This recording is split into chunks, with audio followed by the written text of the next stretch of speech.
ইন্দোনেশিয়ায় একটি যাত্রীবাহী বিমান বিধ্বস্তের ঘটনায় ১০ জনের মরদেহ উদ্ধার করা হয়েছে।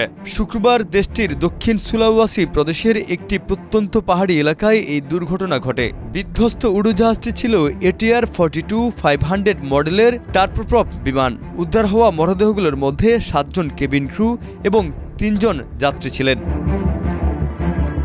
বার্তা সংস্থা এএফপি জানিয়েছে, বিমানটি ইন্দোনেশিয়ার বেসরকারি বিমান সংস্থা ইন্দোনেশিয়ার এয়ার ট্রান্সপোর্ট এর মালিকানাধীন। গত ২৮ জানুয়ারি রোববার দুপুর রাজধানীর জাকার্তা থেকে উড্ডয়ন করে বিমানটি। এতে মৎস্য সম্পদ মন্ত্রণালয়ের ৩ জন কর্মকর্তা দক্ষিণ সুলাওয়েসির উপকূলে মৎস্য সম্পদ জরিপের উদ্দেশ্যে যাচ্ছিলেন। তবে উড্ডয়নের কিছুক্ষণ পরই দুপুর ১টা ৩০ দিকে আইএটির প্রধান কার্যালয়ের সঙ্গে বিমানটির যোগাযোগ বিচ্ছিন্ন হয়ে যায়। দক্ষিণ সুলাওয়েসি দুর্যোগ ব্যবস্থাপনা দপ্তরের কর্মকর্তা অ্যান্ডি সুলতান জানিয়েছেন, বিমানটি নিখোঁজ হওয়ার পরপরই শুরু হয় উদ্ধার অভিযান।